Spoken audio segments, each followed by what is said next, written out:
Yo, yo, yo, yo, yo. What is going on, CoD Familia? It is your boy BN, aka Mr. Kingdom Builder, and today we're going to talk about farm accounts. Because the game is just released, this is something that a lot of people have been asking about. So I'm going to break everything down very simple, very straightforward, give you a lay of the land. And then at the end, I'll just give you my general thoughts on, is it worth it to make a farm account? Is it not worth it? But let's first dive in to the big ticket items, which is one, how many farm accounts can you have in a kingdom? So the way that Call of Dragons has established their kind of how many accounts per email structure, it used to be where you could have 3 accounts per kingdom per email. Then it changed where they said, we're going to scrap that, and they went down to 1. So you can have 1 account per, and again, I'll show you this as an example, right? So if I go here and let's say I want to go to 11. So I have an account 11. I cannot create a new character. 1 character allowed per server. And again, this is per email. That's the important part because the email is essentially the thing that is associated with your account that is making it a unique account where you can have 1 character per kingdom/server. So there's 2 ways you can do this, right? Let's move into number 2, right? How can you have multiple accounts per kingdom? Well, the easy, straightforward way kind of leads in or transitions from what I was saying is you have to make new emails. So you could have 2, 3, 4, 5, 10 emails, and then you'd have 2, 3, 4, 5, 10 accounts or characters, we should say, just so we can differentiate within your kingdom. That's one way you can do it. The other way you can do it is if you want to plan out for the future and invest a little bit more later on into Season 2. So what you would do, because we know that merging is going to happen. So let's say, for example, you know what 4 kingdoms are going to be merged into Season 2 if it does stay and ends up being 4 kingdoms. What you would do is you would make a character in each of those kingdoms on your 1 account. Then, when Season 2 comes, those kingdoms would merge together. And the characters you created on other kingdoms would all get merged into that 1 kingdom, and you could play all of those characters on the same account. It's kind of a little hack, a little workaround, where you're basically creating the same effect or the same approach. It just won't take effect until the kingdoms merge. So that's number 2. Number 3. Let's talk about transferring resources, right, when it comes to farms. So this is, again, pretty straightforward. We're just going to go here to your Alliance Market, my apologies.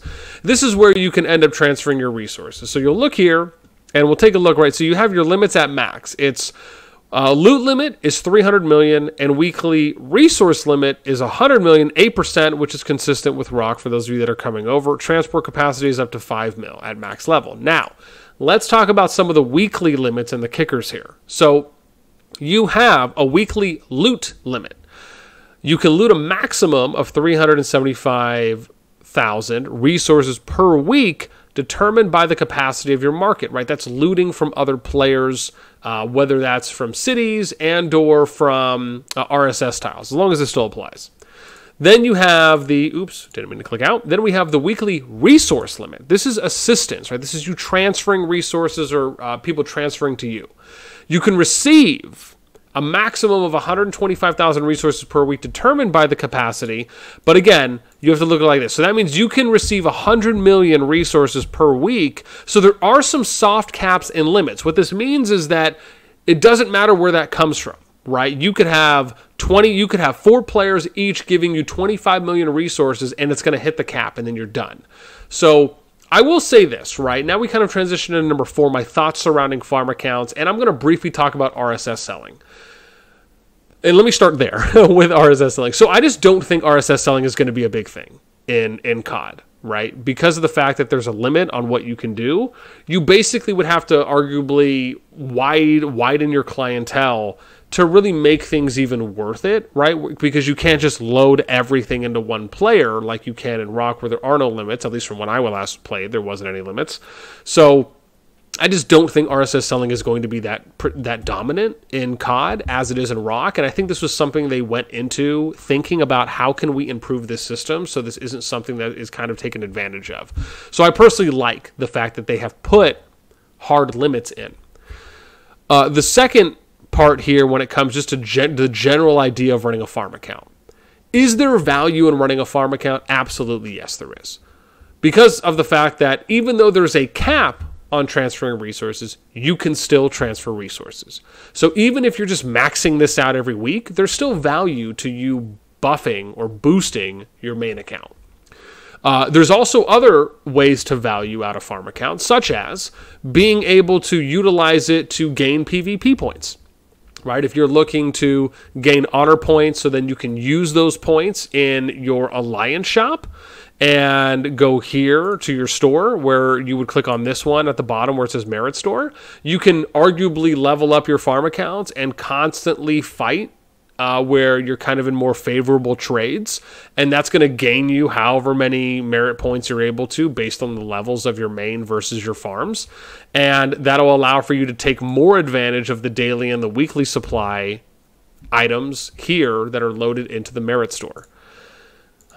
And then again, right, if you just want to use those other accounts as fighters, right, and it just depends. Remember, always bear in mind this, right, is if I give you a pro tip here, the thing is, having a farm account in CoD, in my opinion, is not as important when it comes to how you value it as what you would look at or how you value it compared to Rock. I think farm accounts are more important there.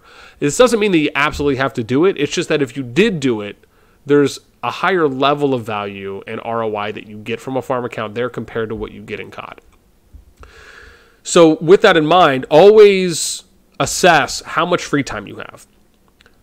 That is probably going to be the most important thing to really consider, is if you don't have a lot of free time, invest all your time into grinding out your main.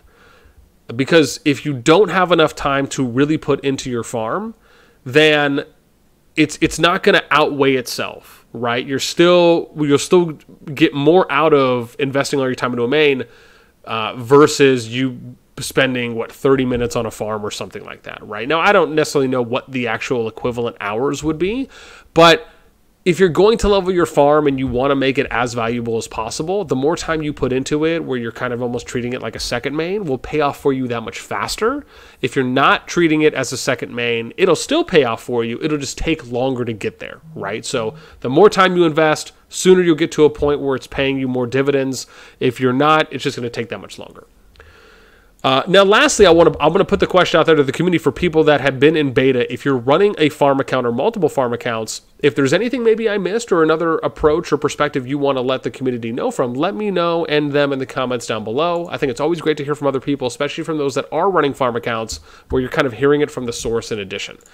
So that's going to do it for me. As always, until next time, your boy, I'm going to catch you later.